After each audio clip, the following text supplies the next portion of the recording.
The word cancer doesn't sound real the first time someone says it to your face.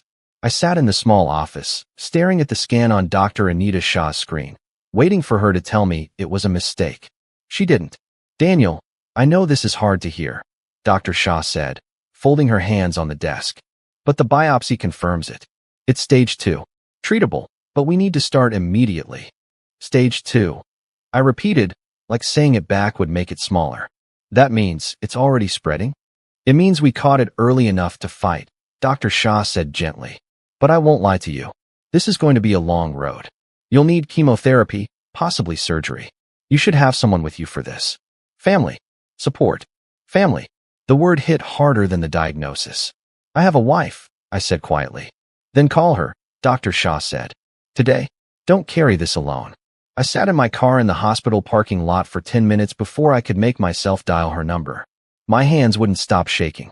5 years of marriage. And this was the first time I actually needed Melissa to answer the phone like my life depended on it. Because it did. She picked up on the 4th ring. Daniel. Hey, can this wait?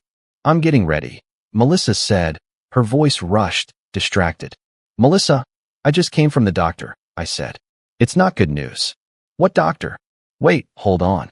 I heard her moving, fabric rustling, a hairdryer clicking off in the background. Sorry, what were you saying? I have cancer, Melissa. There was a pause. Not the kind of pause I needed. Not shock, not fear for me. Just a pause like she was doing math in her head. Wait, what? Like actual cancer? She asked. Yes. Stage 2. The doctor said we need to start treatment right away. Oh my God, Daniel. That's terrible, Melissa said. Then, barely a breath later. Okay. Look, I really have to finish getting ready. Kyle's party starts in an hour, and I still need to do my makeup. Can we talk about this tonight? I promise tonight, okay? I sat there with the phone against my ear, waiting for her to say something else. Anything else? Ask what stage 2 meant. Ask if I was scared. Ask if I needed her to come home. She didn't. Yeah, I said instead, my voice flat. Tonight. Love you, bye. Melissa said, and the call ended before I could respond. I stared at the phone for a long time after that. Kyle's party. Of course. Kyle Bennett's birthday. The same Kyle Bennett Melissa dated years before we ever met. The same Kyle Bennett who somehow became just a friend, again, over the last year. I used to tell myself I wasn't the jealous type. Now I wondered if I'd just been too afraid to look closely at what was right in front of me. The drive home felt longer than it should have. I didn't turn on the radio. I didn't call anyone else. I just drove, replaying 5 years in my head like a film reel I couldn't stop. I remembered the wedding, Melissa laughing under string lights, promising forever. I remembered the late nights I worked overtime so we could afford the house she wanted. I remembered every argument I let go just to keep the peace, every birthday of hers I never missed, every one of mine she forgot. I remembered thinking, this is what love is supposed to look like. Quiet sacrifice, patience, waiting for someone to notice. Now I sat with a diagnosis that could kill me, and the person who promised to stand beside me through anything was doing her eyeliner for another man's birthday party. Maybe I always knew, somewhere underneath the part of me that wanted to believe her. Maybe I just wasn't ready to admit that I'd built a marriage on hope instead of truth. By the time I pulled into the driveway, my chest ached in a way that had nothing to do with the illness inside me. I sat in the car another minute, wiping my face before I let myself walk inside. I didn't want her to see me like this. Not yet. Not until I understood it myself. I opened the front door, and there she was, Melissa, spinning in front of the hallway mirror in a black dress I'd never seen before, clipping in an earring, glowing with an excitement I hadn't seen directed at me in years. Oh, hey, you're back, Melissa said, barely glancing my way. Do these earrings look too much? Kyle said it's a whole thing tonight, like a proper dinner party, not just drinks. Melissa, I said, can we talk for a second? About earlier. I know. Tonight, I promise, she said, grabbing her purse off the counter. I just really can't be late. Everyone's already there. We'll talk the second I'm home, okay? I love you. She kissed my cheek, quick, distracted, already halfway out the door, and then she was gone, her heels clicking down the driveway toward her car. I stood alone in the hallway, the same hallway where we hung our wedding photo, and for the first time in 5 years, I let myself ask the question I'd been avoiding. What if she never comes back the way I need her to? I sat on the couch with my phone in my hand, waiting for it to ring. It didn't. An hour passed. Then 2. I kept telling myself Melissa was just busy, that she'd call the second there was a break in the party, that maybe she was already regretting leaving the way she did. I wanted to believe that so badly it hurt. Instead of a call, I got a notification. Melissa had posted a photo. I opened it before I could stop myself. There she was, glowing under string lights, a glass of champagne raised in the air, laughing at something just off camera. And right beside her, arms slung casually over her shoulder, was Kyle Bennett, grinning like he owned the room. The caption read, "Best night with the best people, clinking glasses, happy birthday, Kyle." I stared at that photo longer than I should have. Not because I was surprised. Because some small, stupid part of me still hoped I'd misread everything. That I'd see her check her phone in the background, see some sign she remembered me at all. There was no sign. Just laughter. Just champagne. Just Kyle. I scrolled through the comments without meaning to. Friends of hers, people I barely knew, writing things like "You two look so happy" and "reunion tour" with laughing emojis. Nobody used the word husband. Nobody asked where I was. My phone buzzed in my hand, and my heart jumped, thinking it was her. It wasn't. It was my sister. "Hey, Grace," I said, trying to sound normal. "Daniel, what's wrong?" Grace asked immediately. No hello. No small talk. That was Grace. She always heard it in my voice before I said a word. "Nothing's wrong," I said. "I'm fine." "Daniel, I've known you my whole life. You sound like you did the day Dad died. Talk to me."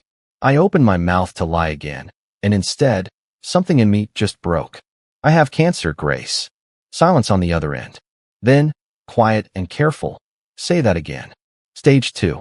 I saw Dr. Shah today. I start chemo soon." My voice cracked on the last word, and once it cracked, I couldn't stop it.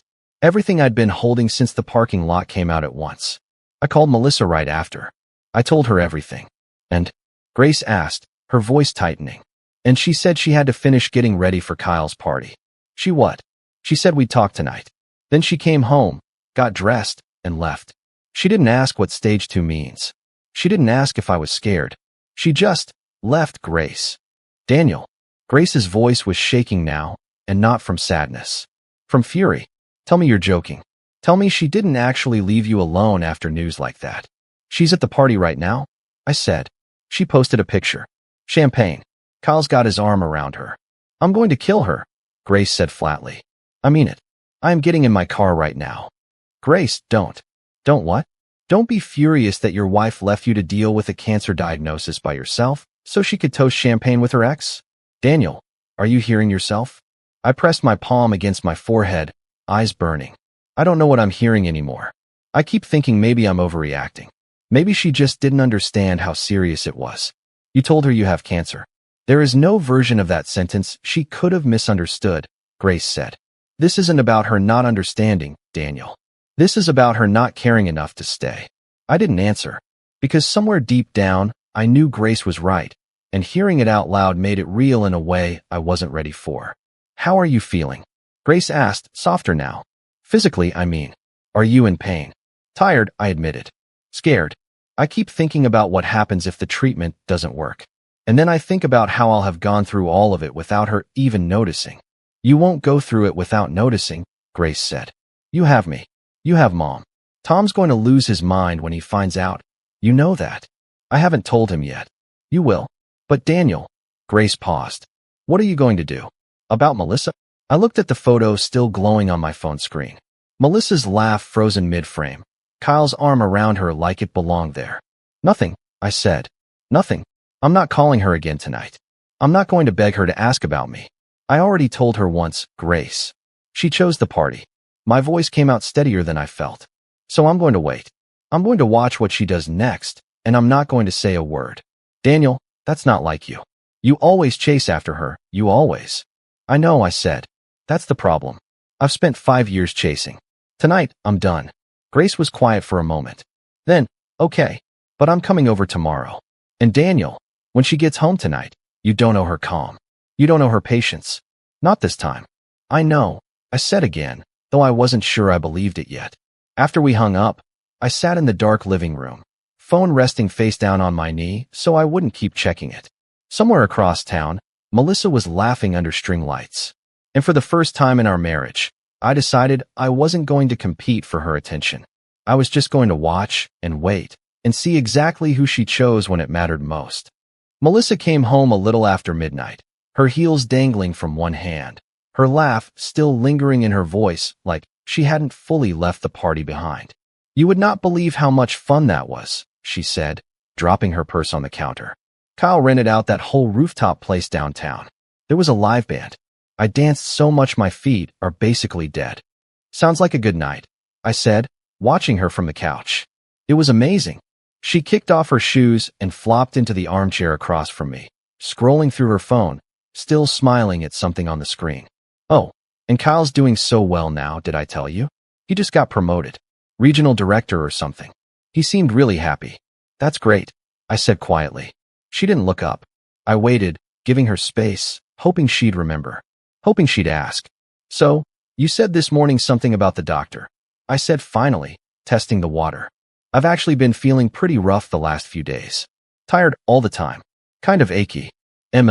Melissa said, still looking at her phone. "You've been working a lot. You probably just need sleep." "Yeah, maybe," I said. It's more than that, I think." "Babe, it's midnight," she said, finally glancing up, but only for a second. "Can we talk tomorrow? I'm exhausted, my feet are killing me, and I have an early meeting." "Sure," I said. "Tomorrow." She smiled at me, that same smile that used to make my chest go tight in a good way. Now it just felt like static. "You're the best, you know that?" she said, standing and stretching. "I'm gonna shower and crash. Love you." "Love you too," I said, the words coming out automatically hollow. She disappeared down the hallway, and I sat there in the quiet living room, staring at the same spot on the carpet for a long time. I'd given her 3 separate chances tonight to ask me one real question. She hadn't taken any of them. 2 days later, I was at my desk trying to focus on blueprints I couldn't make sense of when Tom Whitfield knocked on my office door frame. "You look like hell," Tom said, stepping inside without waiting for an invitation, the way he always did. 10 years of friendship gave him that right. "Thanks," I said. "Really boosts morale." "I'm serious, Daniel." Tom sat down across from me, studying my face. "You've lost weight. You've missed 2 site visits this week. You're pale. What's going on?" I opened my mouth to brush it off the way I had with everyone else, but something about Tom's face, steady, unwavering, waiting, broke down whatever wall I had left. "I have cancer, Tom." Tom didn't move for a second. Then he leaned forward, elbows on his knees. "Say that again." Slowly. "Stage 2. I found out 3 days ago. I start chemo this week." "Jesus, Daniel." Tom rubbed a hand over his face. "Why didn't you call me? I would have come straight over." "I don't know," I admitted. "I guess I was still trying to process it myself." "Does Melissa know?"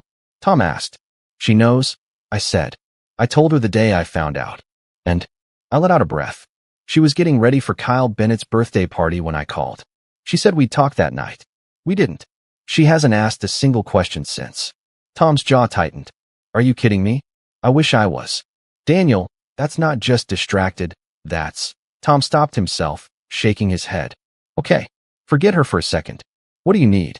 "What can I do?" "Nothing really. I just needed to say it out loud to someone who'd actually react like a person." "I'm driving you to your treatments," Tom said, like it was already decided. "Every single one. I don't care what my schedule looks like, I'll clear it." "Tom, you don't have to." "I'm not asking, Daniel. I'm telling you." Tom's eyes were steady on mine. "You've had my back since we were 22 years old and broke, sharing one apartment and a bag of instant noodles. You think I'm going to disappear now?" Something in my chest loosened, just slightly, for the first time in days.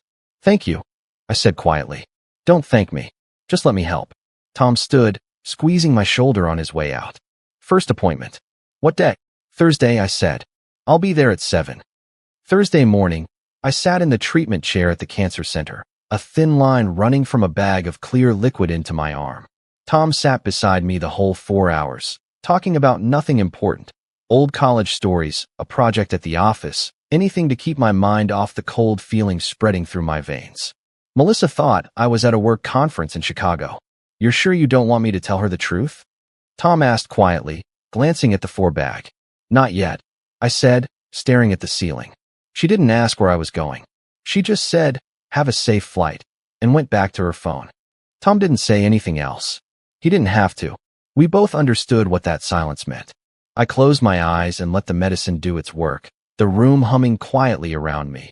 And for the first time since the diagnosis, I let myself cry. Not because of the cancer, but because the person who should have been sitting in that chair beside me was somewhere else entirely, and she didn't even know it. I was standing at the hospital pharmacy counter, waiting for my anti-nausea prescription, when a familiar voice spoke up beside me. Daniel? Daniel Reeves. I turned and found Sophie Bennett, Kyle's fiancée, looking at me with surprise. I'd met her a handful of times over the past year, always at some gathering where Melissa insisted we all stay friends. Sophie, hey, I said, trying to sound normal despite the paper wristband still on my arm from treatment. Are you okay? Sophie asked, her eyes catching the wristband. Then my face, too thin, too pale. You look like you're not okay. Cancer, I said simply. There wasn't much point dressing it up anymore. Chemo. It's a whole thing. Oh my God, Daniel, I'm so sorry. Sophie's hand went to her chest. Does Melissa know? She knows, I said. She's just busy. Something shifted in Sophie's expression, a flicker of understanding that told me she knew exactly what busy meant without me explaining further. Can I ask you something? Sophie said, lowering her voice as we stepped away from the counter. Has Melissa been around a lot? Like with Kyle? I studied her face. Why do you ask? Because Kyle's been distant for months, Sophie said, arms crossing over her chest. Late nights, phone always turned face down, disappearing for hours with some excuse about work. And every time I ask who he's been with, your wife's name comes up more than I'd like. My stomach tightened, even though nothing she said should have surprised me anymore. Melissa's been distant too, I admitted.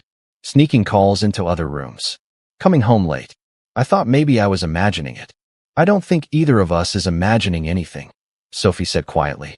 We stood there for a moment, two people who'd been pushed to the edges of relationships they thought were solid, finally saying out loud what we'd both been too afraid to admit.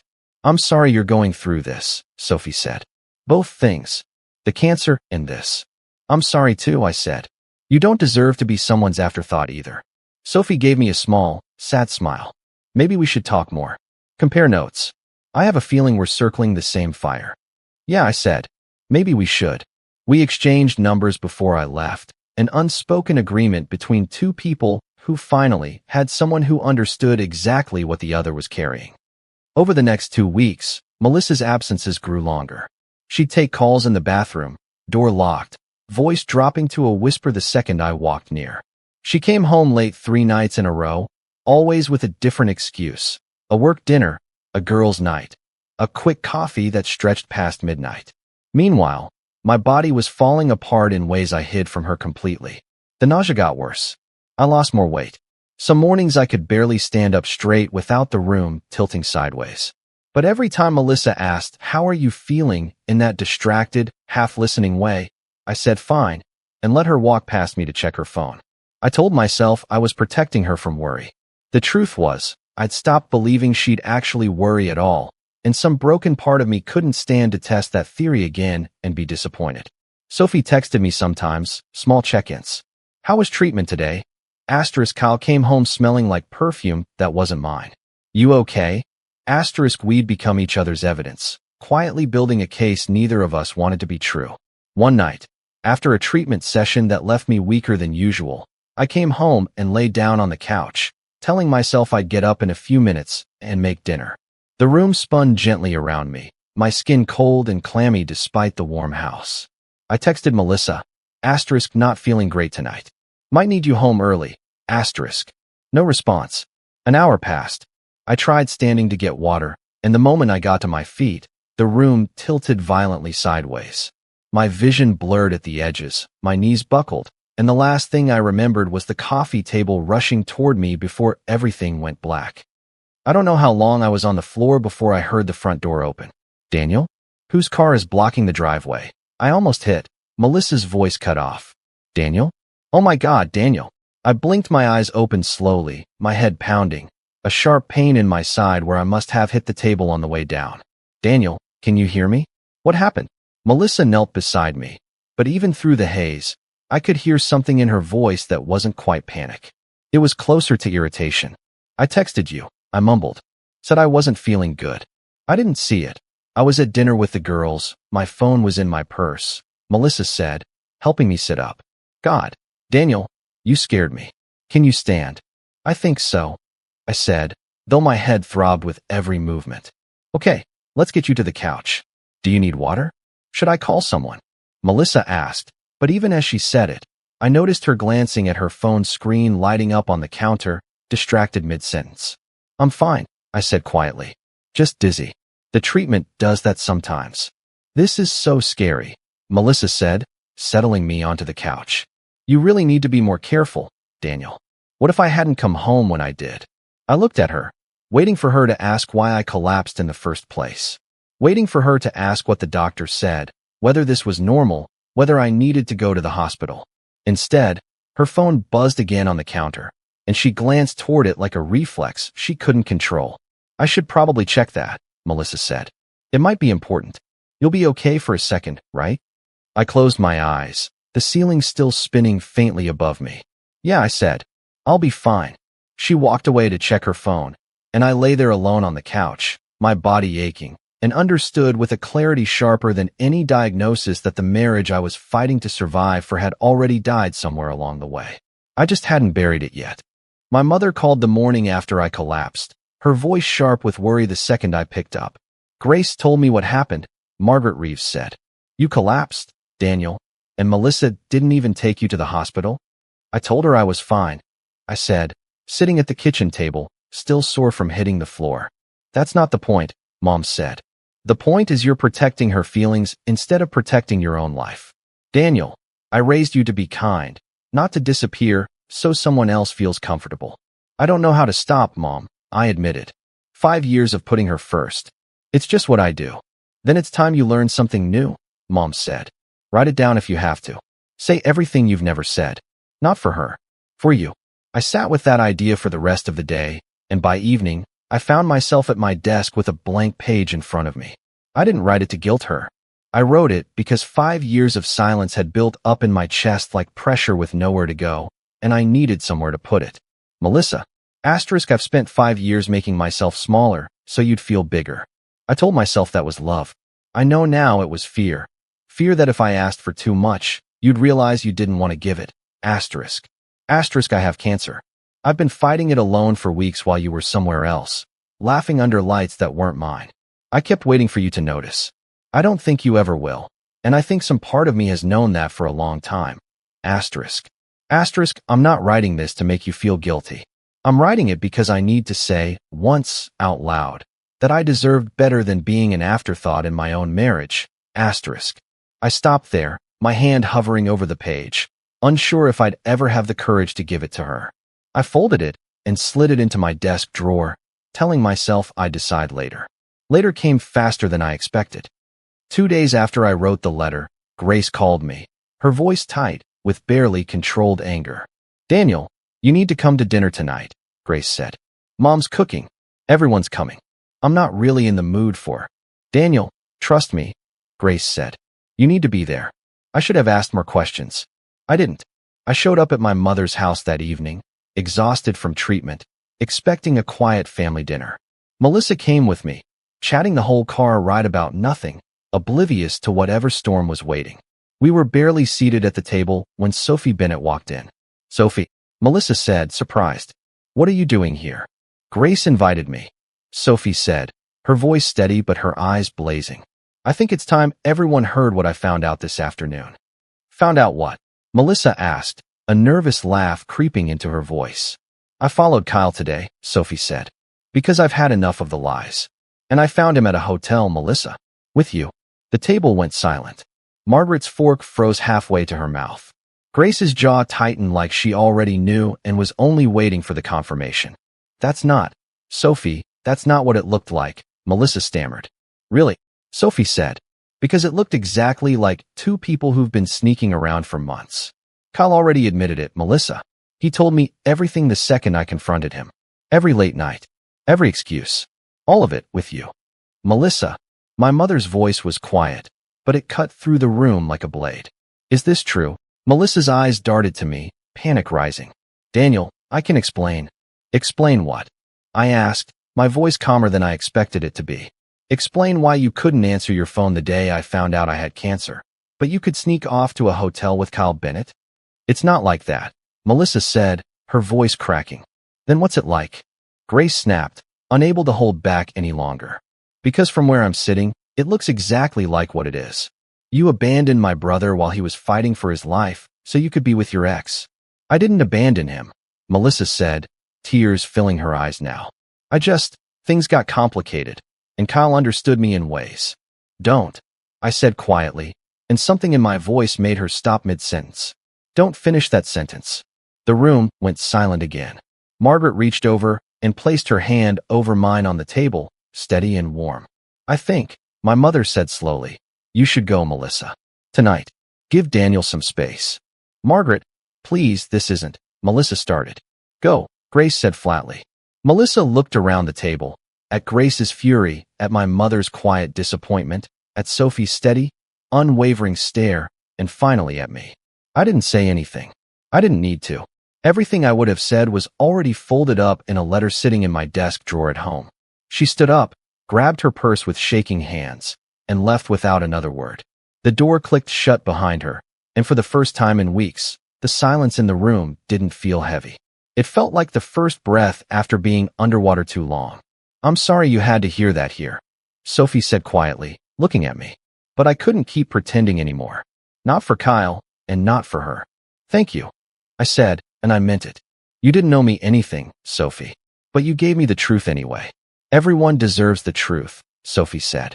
Especially the people who keep giving everyone else the benefit of the doubt. Margaret squeezed my hand across the table. Now, she said softly, let's talk about how you're actually feeling, Daniel. No more hiding it. Not anymore. For the first time in longer than I could remember, I let myself answer honestly. Melissa showed up at the house 3 days after that dinner, her eyes swollen, her voice smaller than I'd ever heard it. Daniel, can we talk? She asked, standing on the porch like a stranger asking permission to enter her own home. Sure, I said, stepping aside to let her in. She sat on the edge of the couch, hands twisting in her lap. I know I messed up. I know that. But I didn't realize how serious the cancer was, Daniel. If I had known, I swear I would have been there. You knew, I said calmly. I told you the day I found out. Stage 2. Chemotherapy. I said all of it on the phone while you were getting ready for Kyle's party. I was overwhelmed. I panicked. I didn't process it the right way. Melissa, I held up a hand, not unkindly, just firmly. I need you to stop. She stopped, blinking at me like she didn't recognize this version of me. Honestly, I wasn't sure I recognized it either.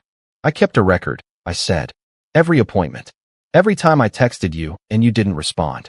Every night I came home from chemo and told you I was at a conference because I already knew you wouldn't ask real questions if I told you the truth. I pulled out my phone and opened the Notes app, scrolling through weeks of dates and times I'd quietly logged without even telling Grace or Tom. 11 appointments, Melissa. You asked about 2 of them. The night I collapsed, you were 40 minutes late because your phone was in your purse at dinner with Kyle. Daniel, please, Melissa said, tears spilling over. I love you. I know I don't deserve a second chance, but I'm asking anyway. I believe that you're sorry, I said, and it was true. But I don't think you're sorry for the reason you think you are. I think you're sorry you got caught. Not sorry for what you did. That's not fair. Maybe not, I said. But it's honest. And for the first time in 5 years, I'm choosing honest over comfortable. She left that day without the answer she came for, and something in me felt lighter walking her to the door than it had in longer than I could remember. Word about Kyle Bennett spread faster than I expected. Sophie ended their engagement within a week of that dinner, and she wasn't quiet about why. Mutual friends started asking questions. Then coworkers. Kyle's company, it turned out, had strict policies about conduct reflecting poorly on leadership, and when whispers of the affair reached the wrong ears at his regional office, his recent promotion suddenly came with new scrutiny. Tom heard it first through a mutual contact in the industry. Kyle Bennett got demoted. Tom told me over coffee one afternoon.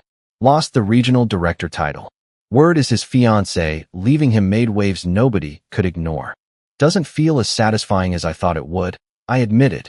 It's not supposed to feel satisfying, Tom said. It's supposed to feel like justice showing up on its own schedule instead of yours.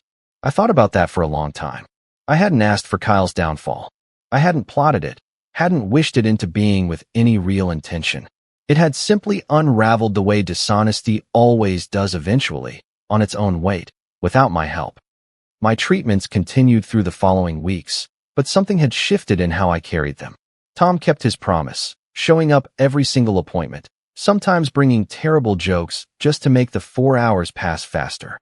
"You know," Tom said one afternoon, watching the 4 drip, "you look better than you did a month ago." "Feel better too," I admitted. Which doesn't make sense, considering the poison currently in my veins. "Maybe it's not the medicine," Tom said. "Maybe it's not carrying her anymore." That's a heavy thing to set down. Grace visited twice a week, sometimes just to sit with me, sometimes to drag me out for slow walks around the block when I had enough strength. "You're doing the thing," she told me one evening, watching me finish an entire plate of dinner without forcing it down out of obligation. "What thing?" "Healing," Grace said. "Actually healing. Not just your body. You laughed today. Real laugh.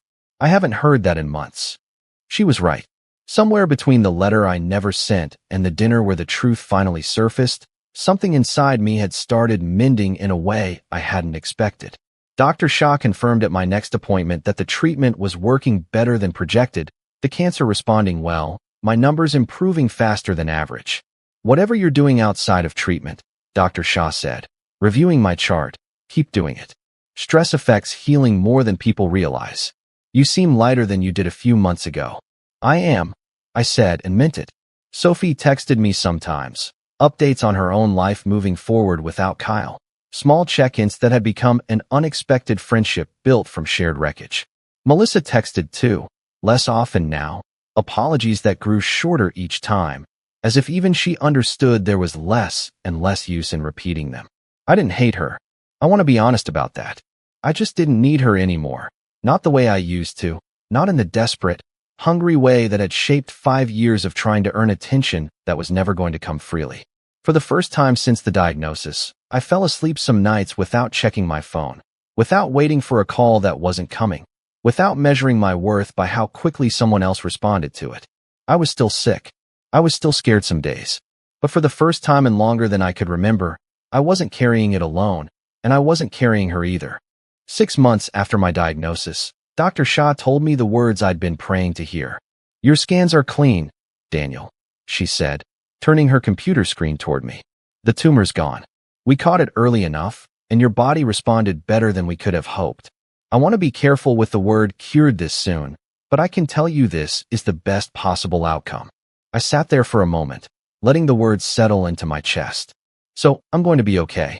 "You're going to be okay," Dr. Shah said, smiling. "You fought hard for this." I thought about all the nights I'd fought that battle alone, hiding my symptoms, lying about conferences, collapsing on my living room floor while the person who promised forever checked her phone. I thought about Tom sitting beside me through every appointment, Grace dragging me out for slow walks when I barely had the strength, my mother's steady hand over mine at that dinner table. I hadn't fought this alone at all. I just finally let the right people in.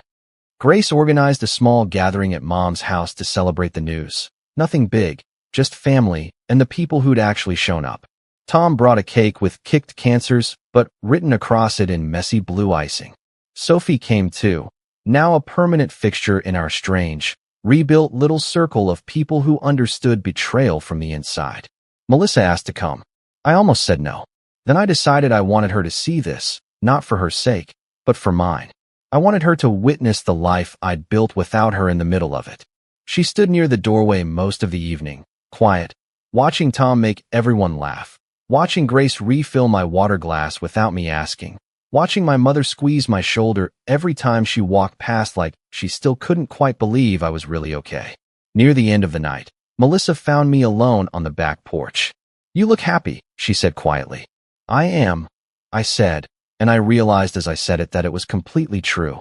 "I keep thinking about what I lost," Melissa said, her voice thin. "I had all of this, Daniel. I had you, and I let it go for something that wasn't even real." "You didn't lose me the day you left for Kyle's party," I said gently.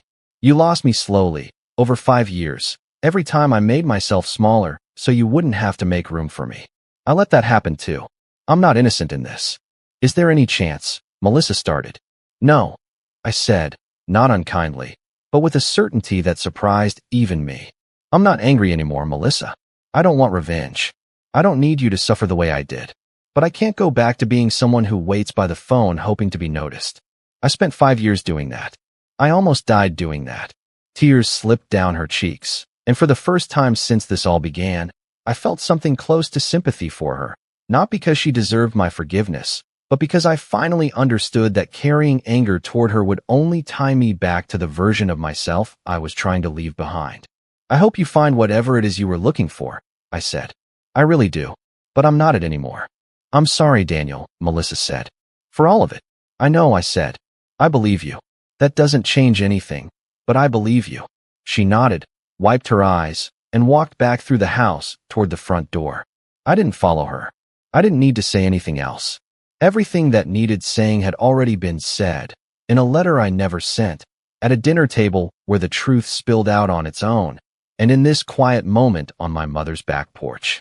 I walked back inside, and Grace immediately looped her arm through mine. You okay? She asked. Yeah, I said. I really am. Tom handed me a plate of that ridiculous cake. Come on, birthday boy. Well, cancer-free boy. We need a new nickname. Please don't, I said, laughing for real, the kind of laugh that used to feel impossible. My mother watched from across the room, her eyes soft, and when I caught her gaze, she just smiled and mouthed, I'm proud of you. We stayed up late that night, the four of us and Sophie, telling old stories, planning a trip for once I was fully cleared, talking about nothing important and everything that mattered. I walked out of my mother's house that evening with Grace on one side and Tom on the other, my mother waving from the porch, and I felt lighter than I had in years. A week later, I stood at the window of the hospital during my final checkup, sunlight pouring through the glass, warming my face while I waited for Dr. Shah to bring my last set of results. I thought about the man who sat in this same building 6 months ago, terrified, calling a wife who couldn't be bothered to listen. I thought about every night I hid my pain because I was more afraid of being a burden than I was of dying. I thought about how close I came to disappearing quietly, the way I'd been disappearing in my marriage for years, without anyone truly seeing me at all. I wasn't that man anymore. Standing there in the sunlight, I whispered the truth I'd learned the hard way, the truth that cost me almost everything to understand.